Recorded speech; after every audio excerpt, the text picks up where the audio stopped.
Yeah, so a lot of things are happening. The president is in the trend. Kweku Smoke did something very beautiful over the weekend. He's in the trend, and Beverly Afaglo, I don't like to say the late, is in the trend.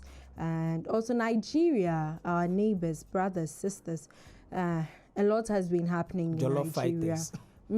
A lot has been happening in Nigeria. It's also in the trend. So join us on Facebook, PLUZZ899 FM, PLUZZ with 2 Z's, PLUZZ899 FM, for all the videos and images we have for you this afternoon on Trends today. So it's my very first story. President John Mahama said something on the World Cup. He said we have committed to fiscal discipline and cannot spend public funds in that manner. Which manner does he mean? He means transporting, feeding, ticketing, and accommodating each supporter is estimated to cost almost $11,000, which is beyond our means. So we have committed to fiscal discipline and cannot spend public funds in that manner. So unfortunately, we can't be going to the World Cup with supporters because the president says that we are committed to fiscal discipline, and every money is a taxpayer's money, public funds. It can't be spent in certain manners. But people have said things like a president has said this, but at the end of the day, people are saying it too, that they would carry the NDC foot soldiers and take them there. Why is the sports minister to doing some visa things behind the scenes and all that? People are saying a lot of things, but the president has said what he said. So let's listen to the president of Ghana. The Black Stars, it will be difficult to take our supporters from other domain. We are restricted because of the nature of this particular World Cup. It's being held in 3 countries, and we're playing our first match in Canada and then moving to Boston, from Boston to Philadelphia, and the cost of transporting, feeding, accommodating each supporter is, beyond our means. We say we're being fiscally disciplined.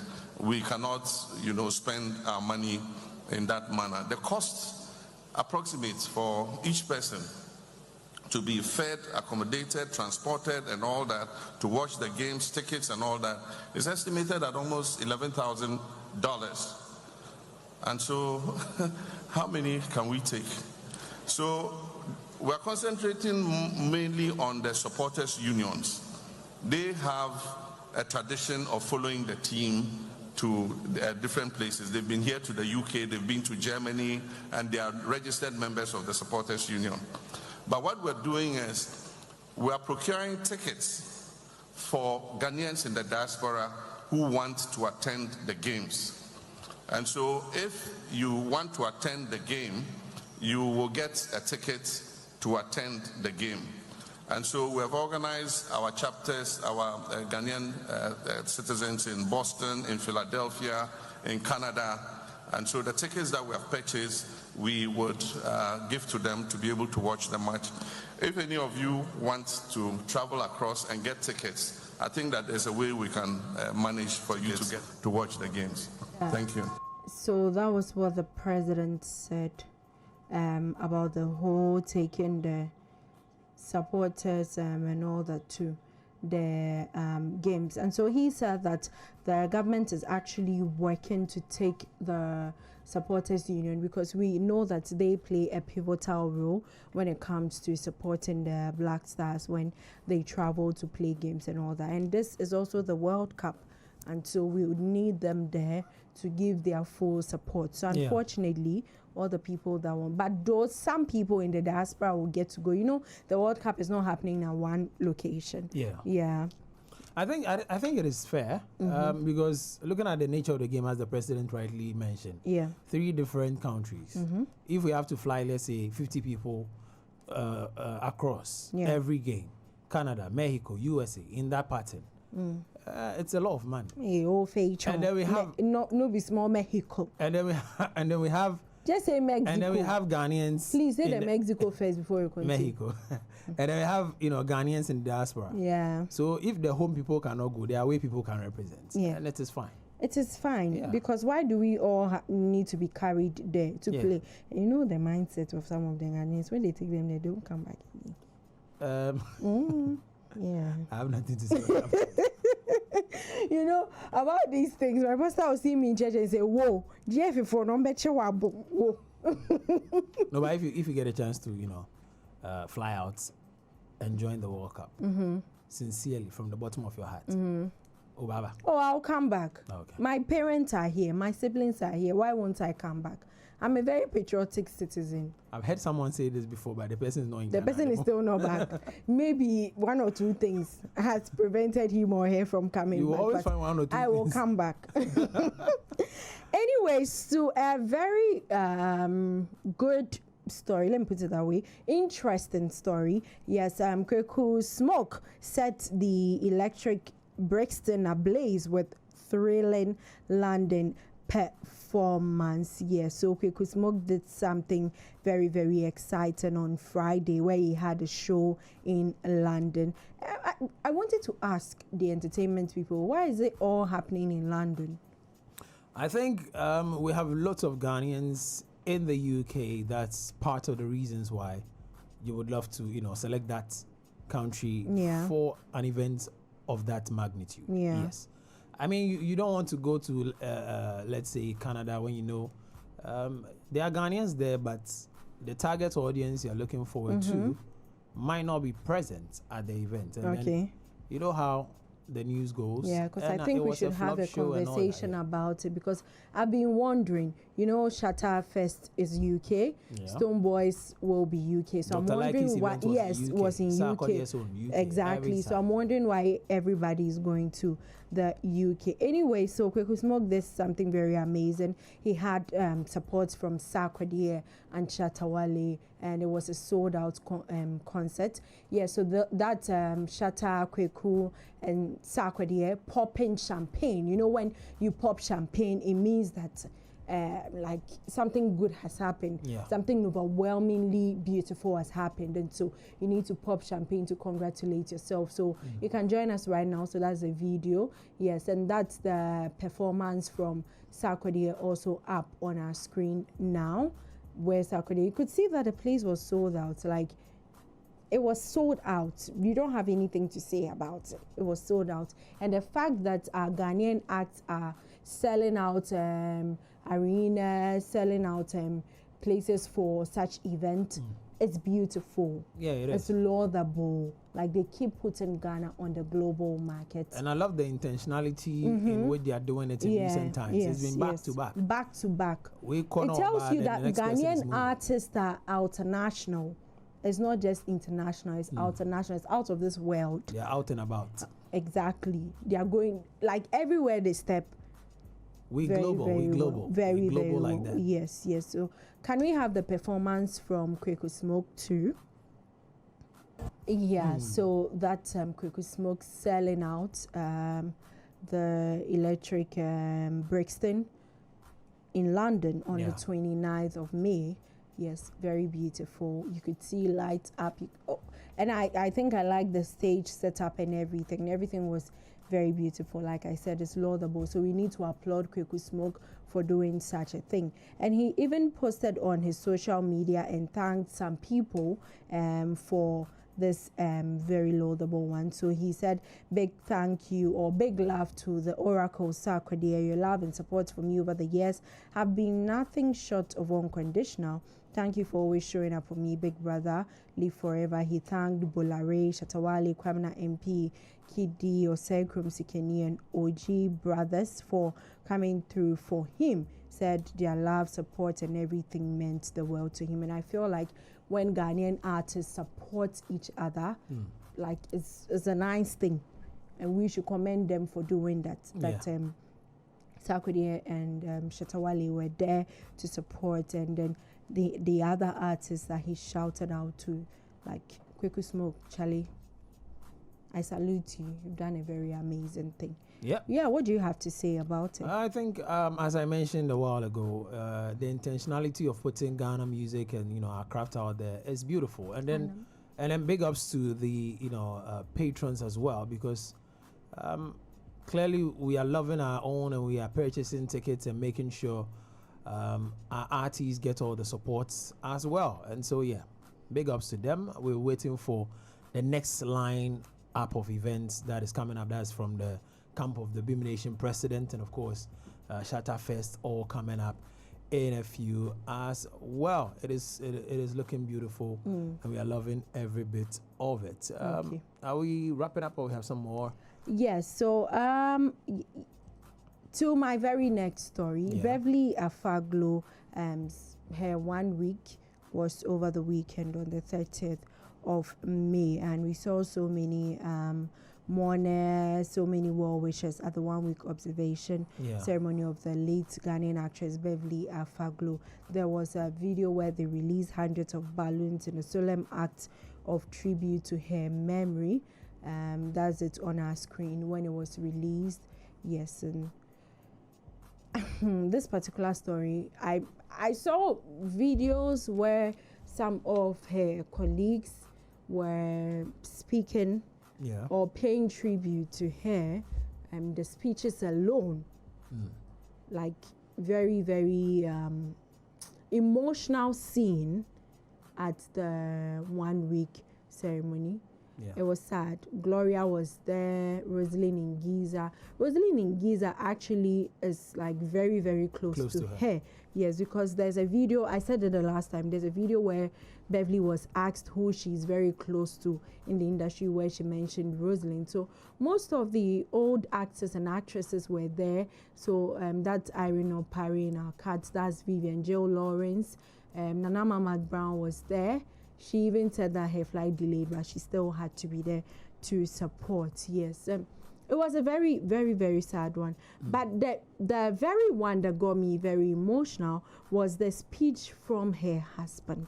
You know, her husband is not in the country, so they had to record and then play. So the husband of the late Beverly Afaglo, choir master, as we all know him, broke down in tears while recounting the cherished moments of his wife during her 1 week observation ceremony. The emotional moments actually moved many mourners as family, friends, loved ones gathered to honor her memory. Let's watch that one. I was supposed to perform, at the beach. And at that time, I had parked behind her car. So she was looking for what they done.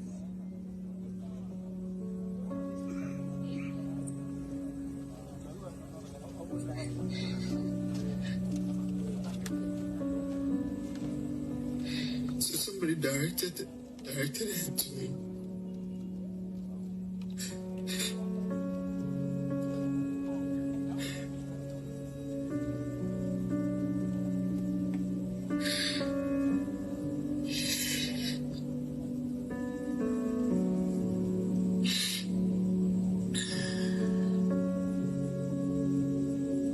So she approached me and was like, "Hey, are you the one driving that car? You blocked me, so can you move so I can?"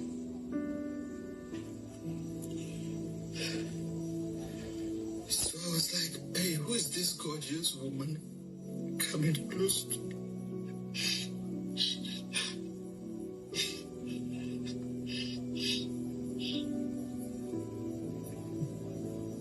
Who is this gorgeous woman? So I was like, "Oh, I need to speak to this woman." No, I mean, she approached me. And I was like, "Oh, before I move my car, it's going to cost you your phone number." She smiled, and that started the conversation. Fast forward, we exchanged contacts. Everybody drove off, and, then we kept on talking. So that's a very, very emotional video from her husband. When her husband loses his wife, a few days to her birthday, actually. Very, very sad one. There was a video where her brother even spoke about when she went off medication because she knew and felt that God was going to heal her. So she refused medication. She was tired, you know. And when you are sick to the extent that you take so many medicines and then you're like, nah, you're tired, you don't want to do it anymore. So that's what happened with her. But it's a very, very sad, sad one over there. But anyway, she'll be laid to rest on August 7th, 2026. Okay. But until then, I think that well wishers, fans, supporters of Ghanaian movies, because she was an actress, should keep her family in prayers, because at this point the family is going through a lot. It's a very painful one, and everywhere you pass on social media, you are seeing her videos, you are seeing her pictures, and she has just don't kids like to open too. my phone anymore because it's too much. It's sad. Yeah. Very, very sad one. But may the Lord rest her soul. Now to a very final one, which is actually a very sad story too, because Nigeria is in the trends. Looks like recently there's been some sort of kidnapping happening, where some student and even the headmistress of a school were kidnapped. About 48 students or so were kidnapped, and then up until now they haven't been released. They are still wherever they are, and the kidnappers are demanding ransom for that. Very, very sad one. But there's actually a video of a kidnapped man who was begging that he should be helped get out alive. So gunmen demanded 100 million naira ransom. Let's watch the video of the man, come back, tell you how much that money is in Ghana cedis. Ladies and gentlemen, brothers and sisters, my name is Adegoke. I was on my way on Saturday, the 6th of March 2026 to Sokoto while I was apprehended on the way. And the ransom has been set at 100 million naira. Please, brothers and sisters, I'm begging and pleading that you guys should please help me so that I can leave this place alive. The people have granted me, they promise that if, as long as... Can be check down. We don't fear this pen with the get down. Be like person with your cup of Taiwan just because of Taiwan. You can reach out to my brother on 080 62 13 08. And so that's the gentleman that was kidnapped. He was actually on his way somewhere, and then he was kidnapped, and now they are demanding for a ransom. So 100 million naira, that's somewhere around 8,000. Yes, that's somewhere around 8,000 Ghana cedis, and it's a huge sum of money. Surprisingly, these things happening in Nigeria, I don't know, but you wake up and then you see celebrities post that, can something be done about it? I think yesterday Davido wrote about it on social media. I when it comes to the Nigerian influencers, because I like fashion, I follow them a lot, because when it comes to fashion, Nigeria is number one. So most of them have been posting. Spyro posts videos every day. Spyro, the musician, the one that sang Who Is Your Guy? Who's your guy? Yeah. Every day he posts different videos, and he looks so frustrated. It's like, you see, and the thing is, they keep coming out to talk about this, and then it looks like while the citizens are talking about this kidnapping issues and all that, politicians are campaigning. So that's the most painful aspect of everything. While people are calling out politicians, they're calling out the president, that something should be done about this, because there's a video where a mother and her baby, and it's been days, have they eaten, have they drank water, all those things. And then anytime there's a video posted of the mother and her baby being on camera talking, you can see that the baby is not even aware of what is happening. So there was another video where the headmistress of the school that the kids were kidnapped from was speaking, and then she said, both we, the school teachers and children, are under the sun and the rain for the past few weeks. So the terrorists, kidnappers, released a new video of the abducted principal begging for help from the governor, from the president, as she revealed that the terrorists were getting impatient. And then there was another video that was released that the same person was revealing in the video that the terrorists have picked up one of them to be killed because the government tried to use force to rescue them, as she continues to beg on the government and even the citizens to help them. So these are videos that are trending on social media. You can check them out later. But these are things that are happening in Nigeria, where people are calling out